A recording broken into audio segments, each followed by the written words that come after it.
It's a great honor and a privilege to introduce Sheldon Ritz, a dear and close friend from South Africa, from Durban. Sheldon, we're sitting here in the King David in Jerusalem, one of the premier hotels in the world. Could you relate to our listeners your journey, your incredible journey? Sure. Hi everyone. My name is Sheldon Ritz. I'm 53 years old, born in Durban.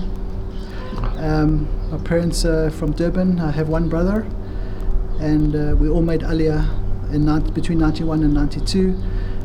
I went to Durban High School, and after that I did 2 years national service in Kimberley, did my basic training, and then I went to Pretoria and finished off my army service.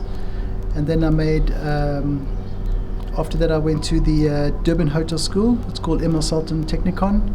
Got a degree in hotel management. And on the third year of the course, we had to do a basic in the field training. So I did 6 months at the Wild Coast Sun and 6 months at the Beverly Hills in Umhlanga. After I qualified, the Beverly Hills offered me a job. I stayed on for a couple of more years, and then I got posted to the Sandton Sun in Johannesburg. I was assistant food and beverage manager, and then I made Aliyah in 1992. And as I said, my parents were 6 months before. They made Aliyah 6 months before me, and my brother 6 months after me. So we all came to Israel. I went to Ulpan Etzion for 6 months. In Jerusalem, I met my wife from France, who was also made Aliyah. And we got married after 2 years. I have a daughter now of 22 years old, who's finished the army and working and going to university, Hebrew University. And unfortunately, she's going to do the same thing as me, as doing hotel management. She did an aptitude test, and they said she should go into hotel management, which I wasn't so happy about, because it's not the easiest life, really, not the highest paid job in the world. And then my son is 18, he's just gone to the army now. I live in Modi'in in Israel. From 1993 to for 6 months I did Ulpan, and then I started at the King David Hotel, so 93 to 97, assistant banqueting manager. Then I opened up the Hilton Hotel in 1997, which is now the David Citadel. For 2 years I was the banqueting manager there, and then I opened up my own business to bring in people from abroad to do weddings, bar mitzvahs and corporate events.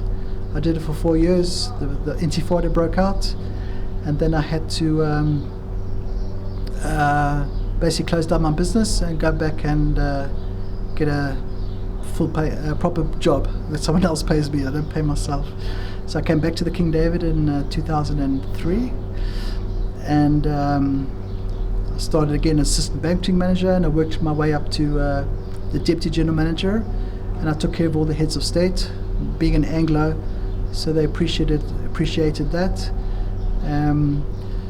I've taken care of many heads of states, 4 American presidents I've met, five presidential visits, because President Bush came in 2008. He came in 2 visits within 6 months.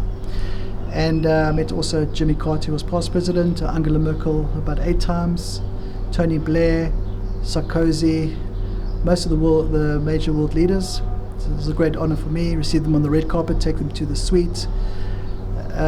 We're not Israel is a state, and it's not a monarchy, so we don't get many royalty that stay here.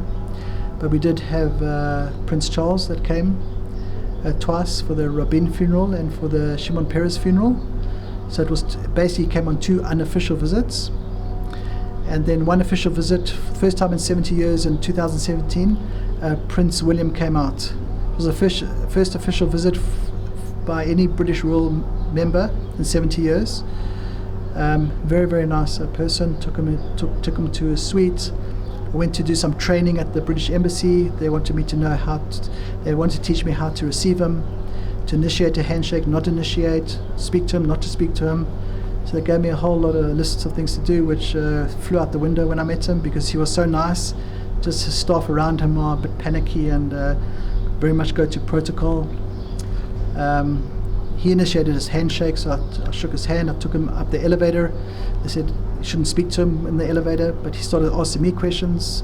So I eventually spoke to him, congratulated him on his brother's wedding, and he had just a newborn son.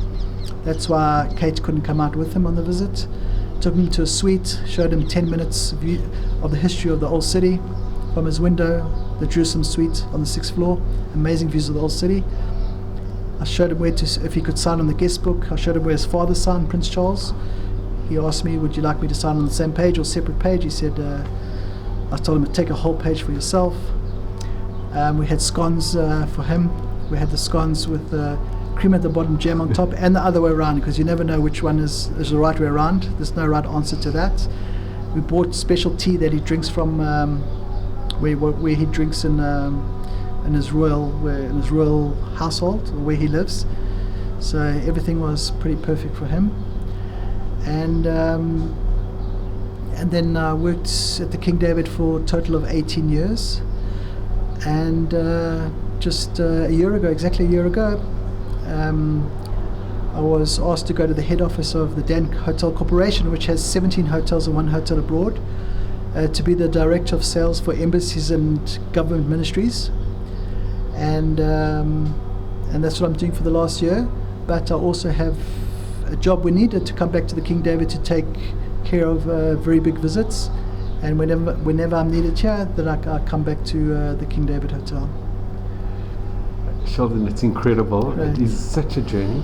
Just, if I can ask you, and maybe it's unfair, but if I can still ask, do you have any, I know you've had royalty, you've had heads of states, ambassadors, is there any person or people in particular that stand out that you connected exceptionally well with, that you had just an amazing chemistry with?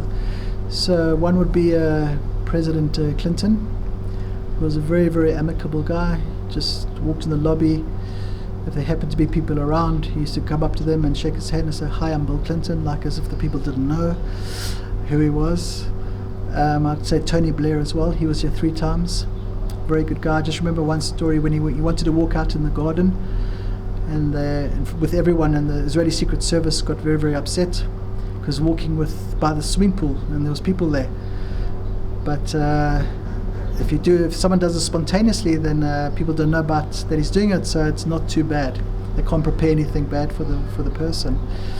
And then I went with him, of course, tracking him, and he asked for a beer. So I remember running back to the bar from the garden, getting a beer, and running back outside, and took him a beer, poured a beer, and I said, "Here we are, Mr. Prime Minister." So there was like these small anecdotes. I remember a few. I should have maybe jotted them down after all the visits that I had. One day maybe I'll put my memoirs down if I remember everything. Hopefully I won't be sued, because I do know quite a bit of inside information about what goes on. And of course Prince Charles as well. I could put him up there as one of my favorites. Sorry, it's Prince Charles and Prince William, his son. Well, Sheldon, I must tell you, your daughter, I think she's following in amazing footsteps, and you having this position, it's such an honor, and you so deserve it. Thank you. And I think King David having chosen you to be their representative and the representative of Israel when such important visitors come, heads of state, they couldn't have chosen a better person. Thank you so much. I appreciate it, Dr. Glassman. So I just want to...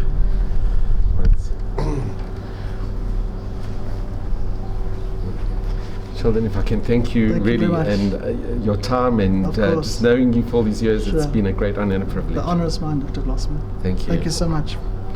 Thanks. I just found this guy. It was a security of one of them. Sheldon, it was